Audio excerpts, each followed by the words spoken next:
Hello, my distant students. Welcome back to our English lesson with me, Erneng Siti Hajar, your English teacher. How are you? Well, today we are going to learn another topic or another subject, and this one is about one kind of textile, which is called news item. In this case, you are going to learn more or to know more about the definition of news item, the structure of the paragraph, and then the language feature, and also the goals. Well, so let's see. News item.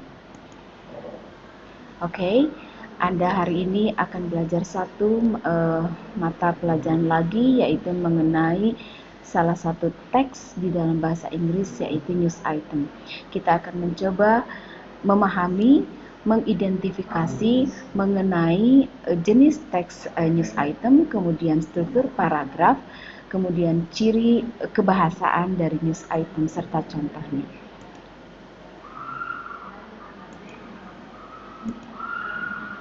Baiklah, pengertian news item. What is news item? Ya, seperti dari kata itu sendiri bahwa news adalah berita. Kita sudah tidak asing lagi dengan kata tersebut. Dan para ahli bahasa Inggris mendefinisikan news item sebagai berikut. News item is a text which informs reader about events of the day.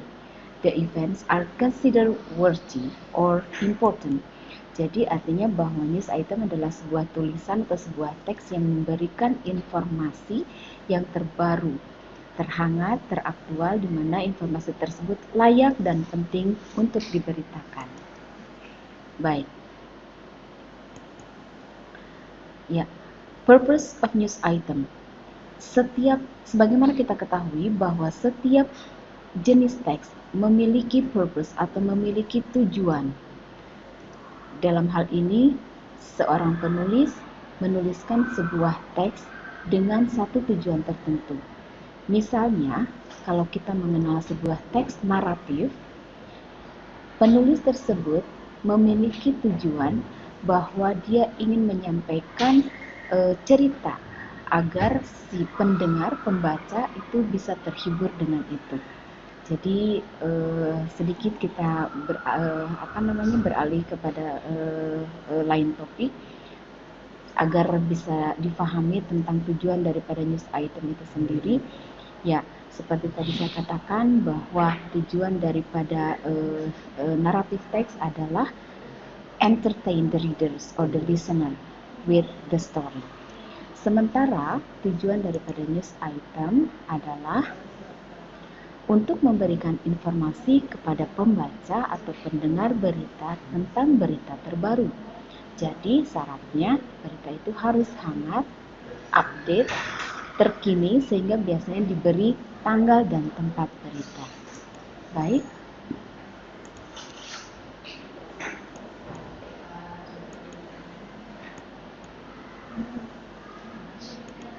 Berikutnya yang harus kita pahami tentang news item adalah tentang generic structure of news item atau struktur paragraf dari berita. Generic structure sendiri adalah susunan paragraf pembuat teks, maka perhatikan baik-baik unsur susunan paragraf pada news item, yaitu 1. Newsworthy event. Newsworthy event adalah berita utama dari satu peristiwa, sekilas tentang itu berita. Jadi intinya bahwa itu bisa dikatakan sebagai headline news, disebut dengan newsworthy event. Oke, yang kedua, generic structure atau struktur paragraf dari news item adalah background event, yaitu latar belakang peristiwa secara rinci melibatkan bagaimana dan mengapa peristiwa itu terjadi. Yang berikutnya adalah source. Di dalam sebuah news item atau sebuah berita, maka harus ada sumber yang memberikan informasi berkaitan dengan suatu peristiwa. Baik itu adalah orang yang terlibat, para saksi, atau sumber-sumber lain yang bisa memberikan informasi terkait dengan peristiwa tersebut. Jadi pada dasarnya sebuah teks minimal terdiri dari 3 paragraf yang masing-masing memiliki istilah tertentu.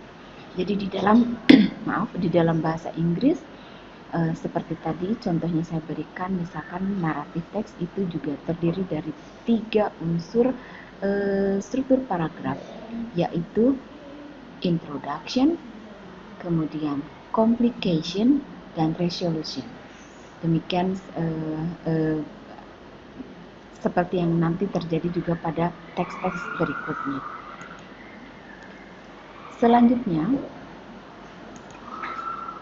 ya, ciri-ciri kebahasaan dari teks news item perlu kita perhatikan bahwa pada saat kita membuat kalimat-kalimat di dalam paragraf, setiap jenis teks akan terkait dengan kebahasaan.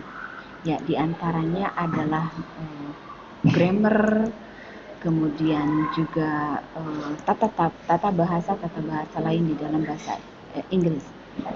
Dalam hal ini coba kalian perhatikan bahwa ciri kebahasaan yang akan muncul di dalam news item adalah kata kerja atau verb yang berupa penyampaian informasi.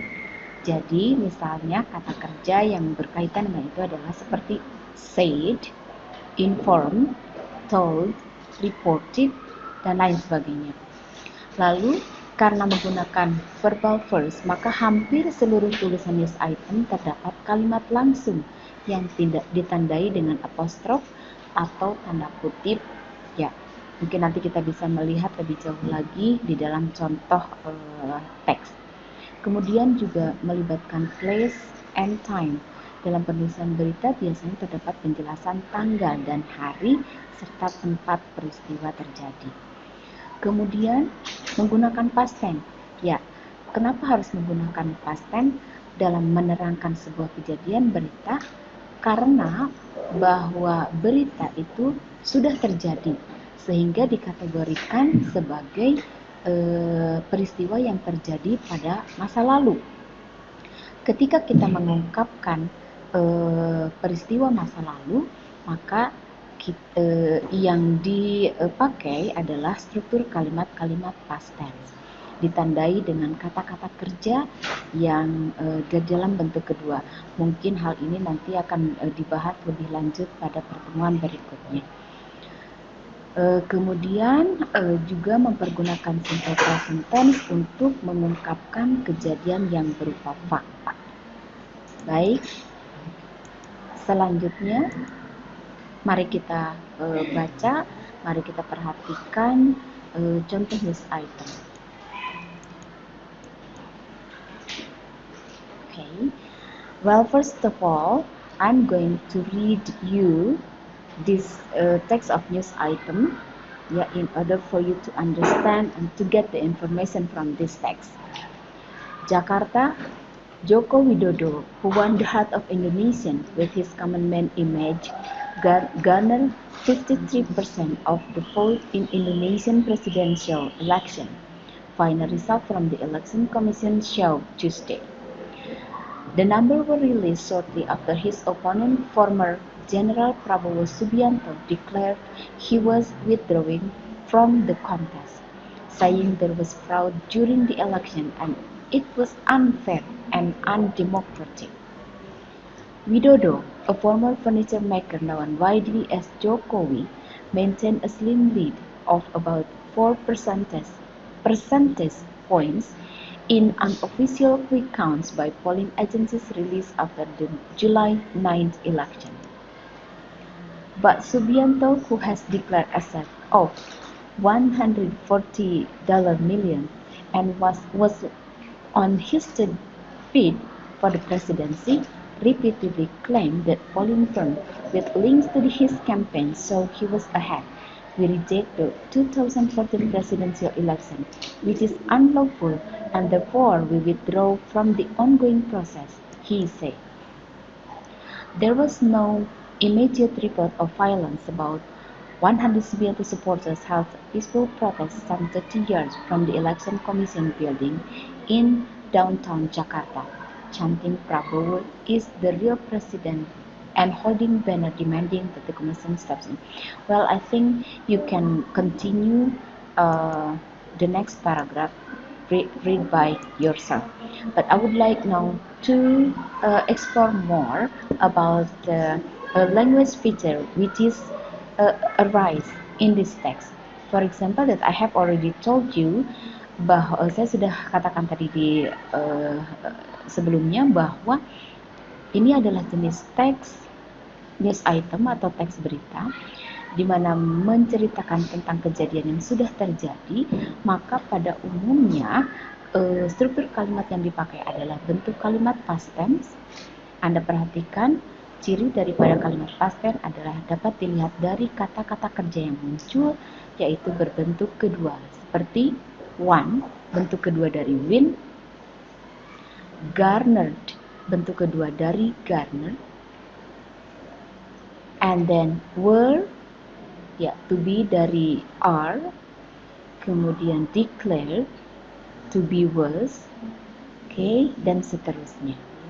Kemudian bahwa di sini juga muncul di dalam news item itu adalah kalimat-kalimat langsung yang ditandai kalimat yang ada di dalam tanda kutip, seperti we reject the 2014 presidential election, which is unlawful, and therefore we withdraw from the ongoing process, he said.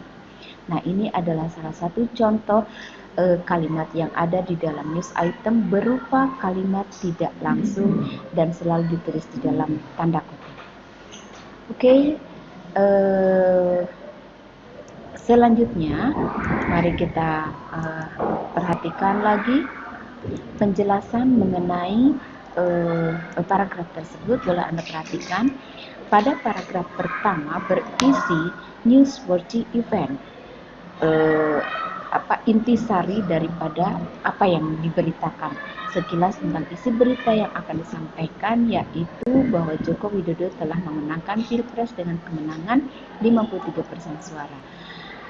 Paragraf kedua, ini berupa atau disebut dengan background event yang menjelaskan tentang bagaimana peristiwa pemilihan sebelum pengumuman terjadi hingga akhirnya Jokowi memenangkan Pilpres. Artinya bagaimana dan apa yang menyebabkan semua peristiwa itu terjadi.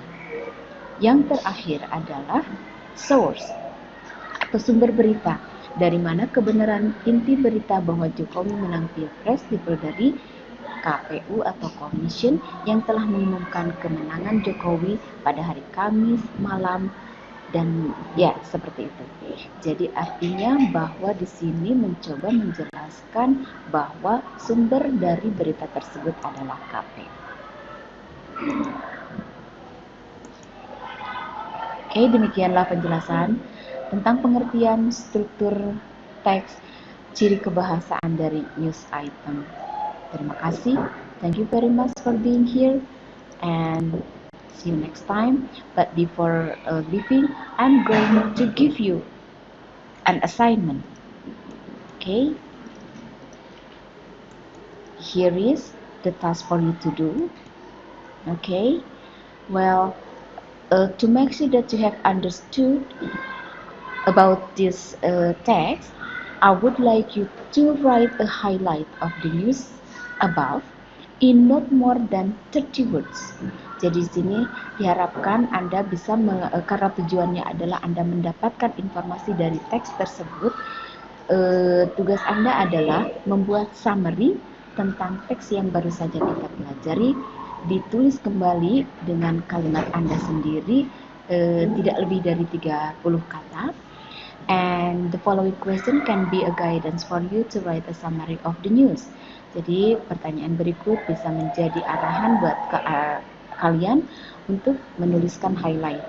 Jadi dengan pertanyaan berikut, what is the best title of the news? You may write your own sentences to make the best title for that news. Nomor 2, who is being discussed in the news? Dan yang ketiga adalah how many percent did Jokowi win from Prabowo Subianto? Well, that's all. Thank you very much. See you.